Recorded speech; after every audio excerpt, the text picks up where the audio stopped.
আসসালামু আলাইকুম প্রিয় বন্ধুরা, আপনারা সবাই কেমন আছেন? আমি আছি আয়েশা আপনাদের সাথে। আলহামদুলিল্লাহ আমি তো বেশ ভালো আছি।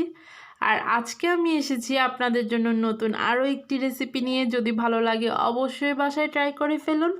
আর আজকে নিয়ে এসেছি আপনাদের জন্য নতুন আরও একটি পিঠের আইটেম, আর সেটা হচ্ছে সবজির ঝাল পিঠে। আর যদি ভালো লাগে তাহলে অবশ্যই বাসায় বানিয়ে ফেলুন। তো চলুন, আমার সবজির ঝাল পিঠে বানাতে লাগছে ঘি, লাগছে 2 কাপ পরিমাণ চালের গুঁড়ো। এখানে নিয়েছি 1 চা চামচ পরিমাণ সস, নিয়েছি 1 চা চামচ পরিমাণ চাট মশলা, নিয়েছি লবণ, নিয়েছি ধনের গুঁড়ো, নিয়েছি একটা ডিম, লাগছে কিছু কাঁচা লঙ্কা। আর এখানে নিয়েছি বাঁধাকপি আর মূলো কুচি করে নিয়েছি 1 কাপ, নিয়েছি একটা মাঝারি সাইজের আলু কুচি করে, নিয়েছি 1 কাপ মটরশুঁটি, নিয়েছি 1 কাপ গাজর, আরও 1 কাপ নিয়েছি ব্রোকলি কুচি করে, নিয়েছি শুকনো লঙ্কা আর ধনেপাতা কুচি, নিয়েছি পেঁয়াজ কুচি, রসুন কুচি, আদা কুচি। তো চলুন, মিক্সিং বলে আমি প্রথমে দিয়ে দিচ্ছি রসুন কুচি, আদা কুচি দুটো আমি নিয়েছি 2 চা চামচ পরিমাণ, নিয়েছি 1 কাপ পেঁয়াজ, দিয়ে দিচ্ছি আলু কুচি,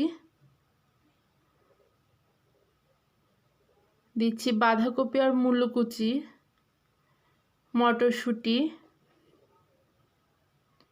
মশলা। আর সে সবগুলো আমি এখন একটু হাতে খুব ভালোভাবে মেখে নিব। দিয়ে দিচ্ছি গাজর, ব্রোকলি,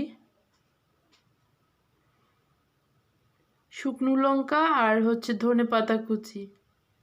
সবগুলো আমি খুব ভালোভাবে হাতের দ্বারা মেখে নিব।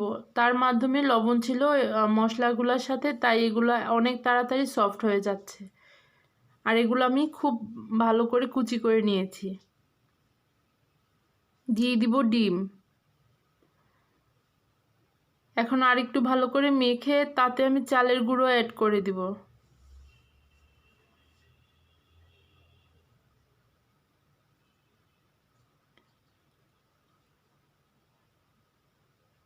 আর তাতে এখন আমি অল্প অল্প করে পানি দিয়ে খুব ভালো একটা ব্যাটার তৈরি করে নিব।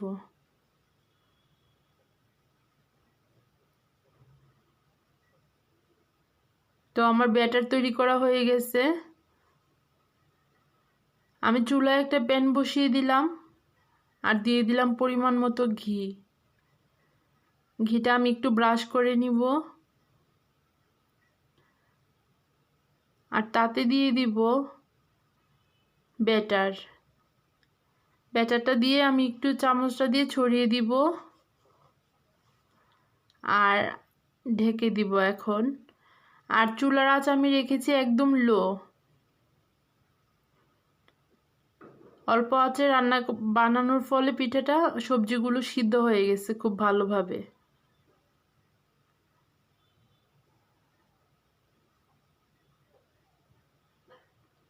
তো এখন আমি পিঠাটা উঠিয়ে নিচ্ছি। এরকমভাবে সবগুলো পিঠে আমি রেডি করে নিলাম আর এখানে সার্ভ করে নিলাম। আসলে দেখতে যতটা সুন্দর হয়েছে, খেতে তার থেকে আরও বেশি মজা হয়েছিল। আর যে কোনো বয়সের মানুষ এটা খেতে পারবে। আর যারা সবজি খেতে চায় না তাদেরকে সবজি খাওয়ানোর একটা কৌশল এটা। সবাই ভালো থাকবেন, সুস্থ থাকবেন। আল্লাহ হাফেজ।